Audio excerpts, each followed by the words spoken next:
Hello student, आज की इस वीडियो लेसन में हम पढ़ने जा रहे हैं आईसीएसई क्लास 8 की पाठ्य पुस्तक मधुबन हिंदी पाठमाला।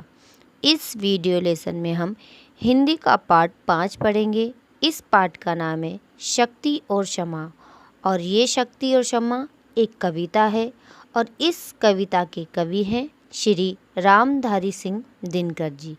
स्टूडेंट, हम इस कविता के भावार्थ को जानने से पहले इसका उद्देश्य और मूल भाव जान लेते हैं। तो उद्देश्य है, क्षमाशील एक सच्चे वीर का स्वाभाविक गुण है। इस गुण को निर्बलता मानने वाले उथली मानसिकता का व्यक्ति होता है। इसी सत्य को प्रतिष्ठित करना इस काव्यांश का मूल उद्देश्य है। महाभारत काल में कौरवों ने पांडव के इन्हीं गुणों को कमजोरी का प्रतीक माना था। कवि यह कहना चाहते हैं कि शक्तिशाली को ही क्षमा दान करना शोभा देता है। क्षमा, दया, तप, त्याग तभी तक अर्थवान है जब तक इनमें निहित शक्तिशाली अपना तेज प्रकट करे। ये इस कविता का उद्देश्य है। अब इस कविता का मूल भाव है। श्री रामधारी सिंह दिनकर द्वारा रचित इस कविता में क्षमा, दया आदि गुणों की उपयोगिता बताई गई है। जहाँ इन गुणों को कमजोरी माना जाता है वहाँ यह महत्वहीन हो जाते हैं। कवि के अनुसार क्षमा दया करना भी एक शक्तिशाली व्यक्ति को ही शोभा देता है। स्टूडेंट, ये जो कविता है महाभारत काल के समय की है, जिसमें पांडव क्षमाशील होते हैं और कौरव दुष्ट होते हैं जो हमेशा उनका फ़ायदा उठाते हैं।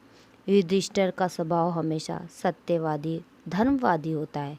उनके स्वभाव ये होता है कि सामने वाले को वो क्षमा कर देते हैं। इसी स्वभाव का फ़ायदा हमेशा दुर्योधन उठाता है। इसी स्वभाव से नाराज होकर भीष्म पिता और कृष्ण युधिष्ठिर को समझाते हैं कि तुम बार बार दुर्योधन को क्षमा करते रहोगे और क्षमा करने के बाद में भी, दया करने के बाद में भी, त्याग करने के बाद में भी कहाँ कब वह हारता है। अब हम इस पद के भावार्थ के साथ साथ इस पंक्ति के शब्दार्थ भी जान लेते हैं। तो आइए पहले हम इस कविता की कुछ पंक्तियाँ पढ़ते हैं। क्षमा, दया, तप, त्याग, मनोबल सबका लिया सहारा, पर नर व्याघ्र सूर्योदन तुमसे कहो कब कहाँ हारा। क्षमाशील हो रिपु सक्षम, तुम हुए विनित जितना ही, दुष्ट कौरव ने तुमको कायर समझा उतना ही। अब इन पंक्तियों के हम शब्दार्थों को देख लेते हैं। मनोबल शब्द का अर्थ होता है मन की शक्ति। नर व्याघ्र शब्द का अर्थ होता है बाघ के समान शक्तिशाली व्यक्ति। रिपु शब्द का अर्थ होता है शत्रु। विनीत शब्द का होता है अर्थ विनम्र होना। पंक्तियों के भावार्थ हैं। कवि महाभारत काल का उदाहरण देते हुए कहते हैं कि पांडव में क्षमा, दया आदि गुणों के द्वारा कौरव को शांति का संदेश देने का प्रयास किया है, परंतु पांडव की विनम्रता को कौरव ने उनकी कमजोरी मान लिया है। कवि के अनुसार पांडवों ने अपने शत्रु अर्थात कौरव के सामने जितना अधिक झुकने का प्रयास किया है, उन्होंने पांडव को उतना ही अधिक डरपोक समझा है।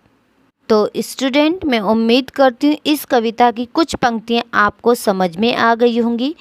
आगे की पंक्तियों का भावार्थ और शब्दार्थ हम अगली वीडियो लेसन में पढ़ेंगे। धन्यवाद।